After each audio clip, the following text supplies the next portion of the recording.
በስመ አብ ወወልድ ወመንፈስ ቅዱስ አሐዱ አምላክ አሜን። መጽሐፍ ስንክሳር ዘወርኃ ጥር ዕለት 15 ጥሪ። በዛ ዕለት እዚያ ጻድቕ ነቢይን አብድዩ ዓረፈ። እዚ ጻድቕ እዚ ወዲ ሐናንያ እዩ። ንሱ ብዘመነ ዮሳፍጥ ተነበየ። እግዚአብሔር ነዚ ነቢይ ብዛዕባ ትንሣኤውን ብዛዕባ ዕለት ፍርድን ዝኸውን ብቓሉ ተዛረቦ። ንደቂ እስራኤልን ነቶም ካብ ህዝቢ ዝተረፉን ከዓ ተነበየ። አጸናንዖምን ገሰጾምን ከዓ ንሱ እዚ ጻድቕ ብዘመነ አክዓብ ንጉስ መስፍን ነበረ። ንሱ በቲ ኤልዛቤል ንነቢያት እግዚአብሔር ዝቐተለትሉ ጊዜ ንሓደ 100 ቅዱሳን ነቢያት ኣብ በዓቲ ሓቢኡ ዘድሓኖም እዩ። ብሕቡኡ ከዓ ይምግቦም ነበረ። ብድሕሪዚ መልእኽቲ ምድራዊ ንጉስ ሓዲጉ ንኤልያስ ቴስብያዊ ሰዓቦ ኣገልገሎ። ኣብ ልዕሊኡ ከዓ ጸጋ እግዚአብሔር ወረዶ እሞ ሓደ ካብ ነቢያት ኮነ። በረኸቱ ምሳና ትኹን ንዘለዓለም ዓለም አሜን። ሰላም ተላዊ ኤልያስ አብድዩ ኣመ መሳፍንተ ርእየ በእሳተ ቃሉ ዘቡ እዩ።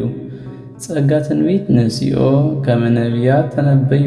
በጊዜ አይረፈ ስጋሁ ወደዩ። በውስተ ገራይት ዘአበው አክረዩ።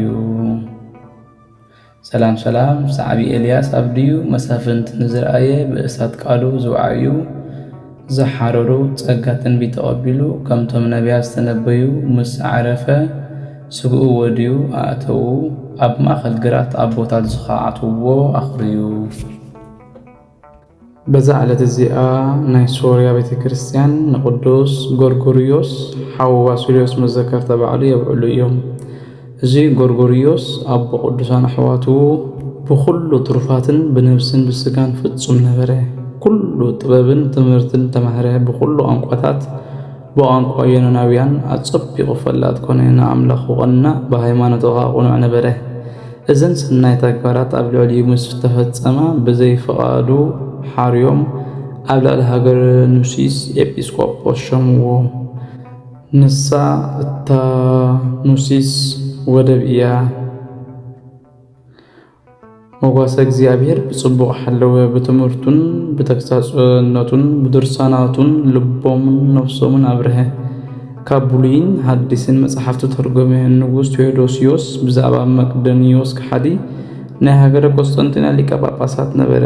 ዝነበረ ናይ 150 ኤጲስቆጶሳት ጉባኤ ምስ ኣከበ እዚ ኣባ ጎርጎርዮስ ሓደ ካብቶም ጉባኤኛታት ናይቲ ማሕበር ነበረ።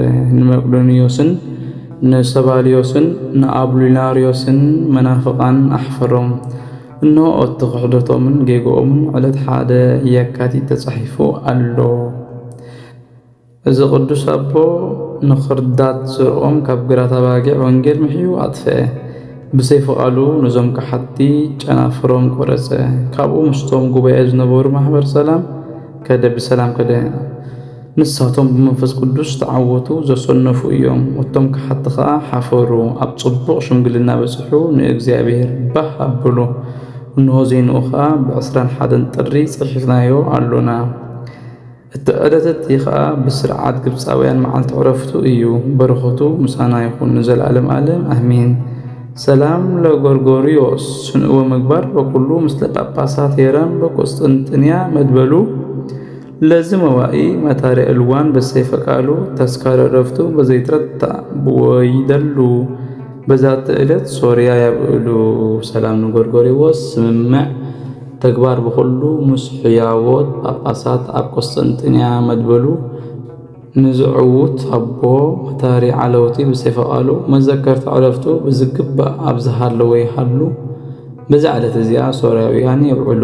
በዛ ዕለት እዚኣ ንጴጥሮስ፣ ሶፍያ፣ ኣድማራ፣ ይስሐቅ መዓልቲ ዕረፍቶም እያ። በረኸቶም ምሳና ይኹን ንዘለዓለም ዓለም አሜን።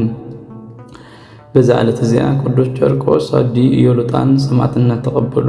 ካልኦት ከዓ 1134 ሰማዕታት ማሕበር ቅዱስ ቄርቆስ ዝኻ ብዘመነ ለእስክንድሮስ ገዛኢ እዩ። ኣዲዩ ኢዮሉጣ ካብ ንእስነታ ፈራሒት እግዚአብሔር ነበረት። ብዛዕባ ሃይማኖት ኣብዚ ህዝበ ክርስቲያን ምስጓግ ከም ዝኾነ ሰሚዓ ካብ ፍርሃት ገዛኢ ሃዲማ ኣብ ቂልቅያ ጠርጤስ ዝበሃል ዓዲ በፂሓ ኣብኡ ተቐመጠት። እቲ ገዛ ከዓ ንክርስቲያን እናድልዮም ኣብታ ዘላታ ዓዲ በፂሐ። ወተሃደራት ከዓ ነዛ ቅድስቲ ኢዮሉጣ ረኸብዋ፣ ሒዞም ከዓ ናብቲ ገዛኢ ኣብፅሕዋ። ንሳ ክርስቲያን ከም ዝኾነት ከዓ ነገርዎ። እዚ ገዛኢ ከዓ ንኣማልኽቲ መስዋዕቲ ኣቕርብ በላ። ንሳ ከዓ ኣነስ ብዘይካ ንጎይታ ኢየሱስ ክርስቶስ ንዞም ርኩሳት ኣማልኽቲ ኣይፅውዕን በለቶ። እቲ ገዛኢ ከዓ ካበይ ሃገር ኢኺ? ካበይ ናይ ህዝቢ እውን ኢኺ? መን ኢኸ ስምክ በላ። ተቅድስቲ ድማ ህዝበይ ሳዊሮስ ርእሲ ሃገር ኒቅዮስ ከዓ ኣነ ኣምቤጋናይት ስመይ ኢዮሉጣ እዩ እኒኹ ኣነ ሕጂ ኣብ ኢድካ ኣለኹ። ነዞም ርኩሳት ኣማልኽትኻ ከዓ ኣይስውእን የበለቶ። እቲ ገዛኢ ከዓ ሰውእ ደኣ ብዓብይ ስቅያት ከይትሞት በላ። እዛ ቅድስቲ ከም ዝበለቶ ሓቂ ዝኾነ ነገር ክትፈልጥ እትደሊ እንተኮይንካ ናብዛ ሃገር ልኡኻ ስደድ እሞ ወዲ 3 ዓመት ህፃን ረኺቦም ናባኻ ከምፅእዎ ንሱ ከዓ ንእነምልኾን እንግዝኦን ክነግረና። ሽዑ እቲ ገዛኢ ወዲ 3 ዓመት ህፃን ክረኽቡ ልኡኻ ትሰደድ እሞ ንህፃን ጨርቆስ ረኺቦም ናብ ገዛ ኣምፅእዎ። ኣብዚ ህፃን ገለ ነገር ኣይሰኣንን እዩ፣ ንሱ ካብ ወገን ክርስቲያን እዩ ክንዕዘብ ኢና እናበሉ ነቲ ገዛኢ ምስ ረኣዩ ከዓ ወዛም ሕጉስ ትርኢቱ ከዓ ጽቡቕ ነበረ። ሰላም ኣታ ሕጉስ ህፃን በሎ። እቲ ህፃን ከዓ መለሰ ንዓይሲ እወ ሓጎስ እዩ፣ ንዓኻ ግን ሓጎስ ፍስሓ የብልካን፣ እግዚኣብሔር ንረሲኣን ሓጎስ የብሎም ኢሉ ይበሎ። እቲ ገዛኢ ከዓ መን ይስምካ? ከይትመውት ንገረኒ በሎ። ኣነ ክርስቲያን እየ፣ ስም ጥምቀተይ ከዓ ቄርቆስ እዩ በሎ። ገዛኢ ከዓ ከኽብረካን ብዙሕ ገንዘቡን ክህበካን ንኣማልኽቲ ሰውእ በሎ። ህፃን ከዓ ካባይ ርሓቕ ልኡኽ ሰይጣን ጸላኢ ጽድቂ በሎ። ገዛኢ ከዓ ሰሚዑ ዓብይ ቁጣዓ ተቆጥዐ። ብዝሕምም ኣካላቱ ከልዕልዎ እሞ ደሙ ከም ማይ ክሳብ ዝውሕዝ 100 ግዜ ብኹርማጭ ገርፍዎ ኣዘዘ። ኣዲኡ ቅድስቲ ኢዮሉጣ ትዕግስቲ ወዳ ምስ ረኣየት ንእግዚኣብሔር ኣመስገነቶ። ካብኡ እቲ ገዛኢ ጨውን ኣድርን ከምፅኡ እሞ ኣፎም ከፊቶም ንህፃን ነዲን ኣብ ኣፎም ከእትውሎም ኣዘዘ። ሽዑ እቲ ህፃን ነባብካ ቃልካ ንጎረረይ ጥዑም እዩ፣ ንኣፈይ ካብ መዓርን ሽኮርን ይምቅሮ እናበለ ዓዊሉ ጨርሐ። መሊሱ እቲ ገዛኢ 14 ርሱናትን በላሕትን ሓፃውንቲ ከምፅኡ እሞ 7 ኣብ ኣካላቱ ነዲኡ 7 ከዓ ኣብ ኣካላት ቄርቆስ ከሸክምዎም። ካብኣቶም ከዓ 2 ኣብ እዝኑ 2 ኣብ ኣፍንጩ 1 ኣብ ልቡ ከሸክምዎ ኣዘዘ። ካብኡ ከዓ ናብ ቤት ማእሰርቲ ክወስድዎም ብእሱራቶም ከዓ ናብኡ ከእትውዎም ኣዘዘ። ጨርቆስ ኣብኡ ክጽሊ ከሎ ሰይጣውንቲ ከስሕትዎ ብኣምሳል መላእኽቲ ናብኡ መፁ። ብትምህርቲ መስቀል ገይሩ ናብኦም ሰማዕቲ በግና ተበተኑ፣ ከም ትኪ ከዓ ኮኑ። ካብኡ ድማ ገዛኢ ንቐጥቃጢ ሓፂን ግሩም ዝኾነ ብልሕ ሓፂን እውን ንህፃንን ነዲዩን ዘሳቂሉ ክሰርሕ ኣዘዞ። ሰይጣን ከዓ ቅዱስ ቄርቆስ ኣኽሊል ጽድቂ ንምቕባል ክተግህ ምስ ፈለጠ ኣብ ልቢ ገዛኢ ኣትዩ ዓባስ ገበሮ። ህፃን ከዓ ነቲ ቀጥቃጢ ሓፂን ንዓይ ክተሳቀየኒ በላሕቲ ነገራት ዶ ክትገብር ትኽእል ኢኻ በሎ።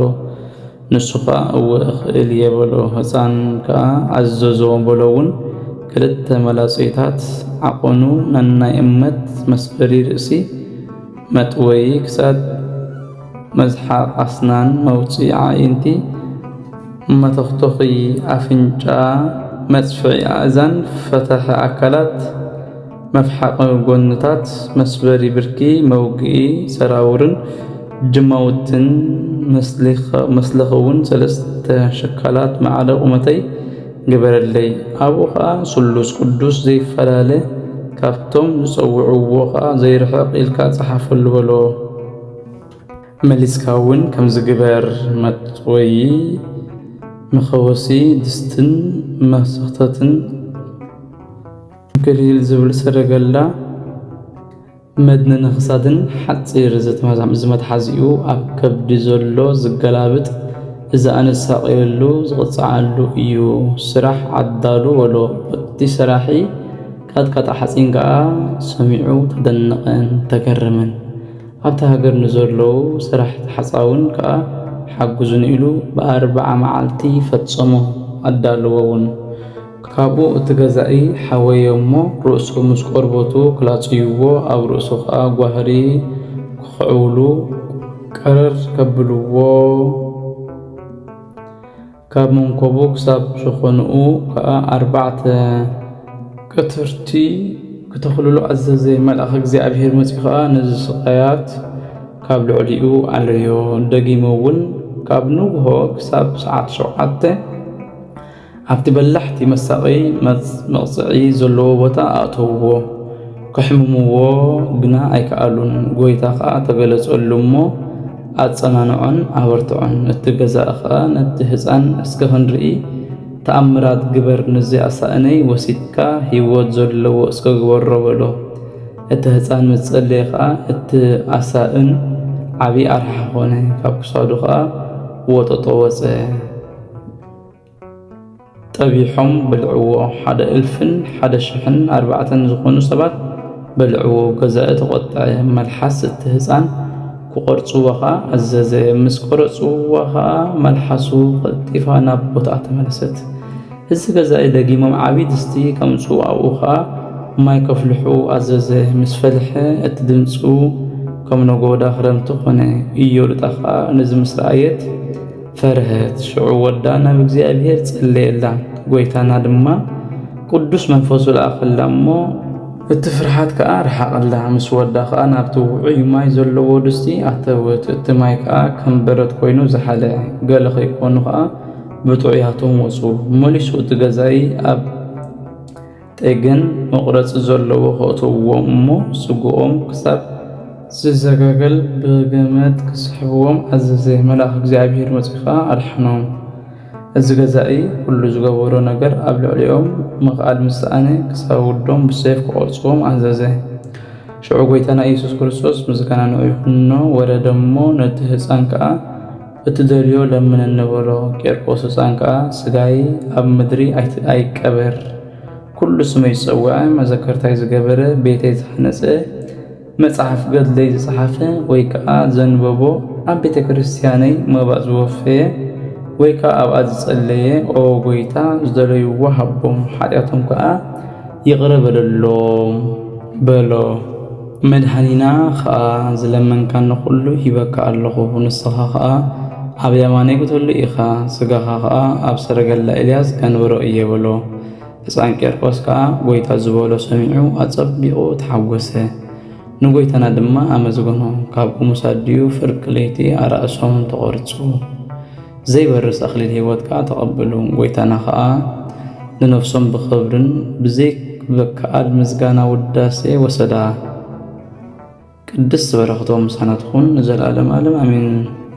እግዚአብሔር ሴመ ለነእስከ አቃቤ ወስምዖ መጥበብየ ፍቶ ምግባር ቂርቆስ ዘገል ምነከርብየ ዘተጽረ በመንዳብየ ወዝሃመ በጥብጣብየ ለአባልከ ሰላም እብየ እግዚአብሔር ርድኤቱ ሾመ ነንስነትካ ዓቃቢ ምስክርነቱ ውን መጥበቢ ፍቱ ምግባር ቂርቆስ ምዝገሊ ካብ ከርብየ ዝተጻዕረ በመንዳብየ ንዝሃመው በጥብጣብየ ንኣካላትካ ሰላም እብል ሰላም ለኢየሉጣ ዘደልዋ ትለዶ ለጨርቆስ ዘር ዘንጽሐ ሀሊብ ይትዓዶ መንፈስ ፍርሃት ዘባቲ በብሄለ ጸሎት እንተሰደዶ ትፈቅድኑ እግዚኦ ለፍሬ ፈትፋዶ እንዘታዊ ብለእሳት ጉንዶ ሰላም ንኢየሉጣ ዝፈቀደላ ክትወልዶ ንህፃን ጨርቆስ ናይ ንጽሕና ጸባ ዝለመዶ መንፈስ ፍርሃት ንዝነበራ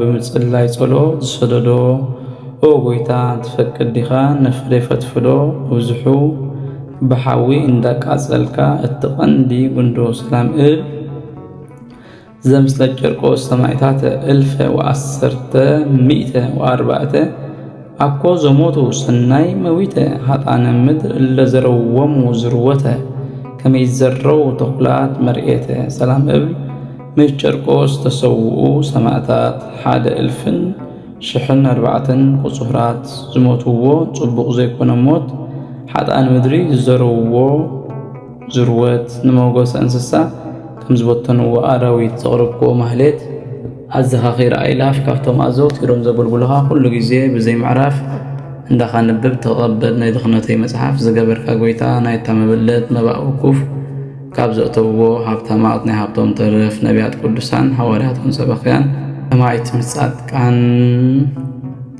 تناقل كامونو كساتون هيران بارغو محبزة قدس حتى كريستيان كابزا عبي شماقلق سابزنا أساسان صحفه بمصحف صحفه بمدراس نزنببون استرقمون بلسان هاديش نقالون سمع بازنا منفس بصورة دي مريم على غيث كل مباس أحبيرو يمحرنا يسوس كريستوس سلام نعخاتكم صادقان مس سماي زعرفكم بزعلهم على الزيان عالم زسنفكم يخم نشتغاتكم بكل تعقست أبقد فتاري لمنو بكل ساعات بزيك نسحن عنا هيوزنا موت سلام نعخاتكم نيز على الزيان صادقان كلكم سوقتنا نستن بأسماتكم قدسان سماين مدرن محبر سلاسي نسخكم من تباري مادي ذكرنا بصورتكم نقتحلونا تمايزين لنا بناي كريستوس دم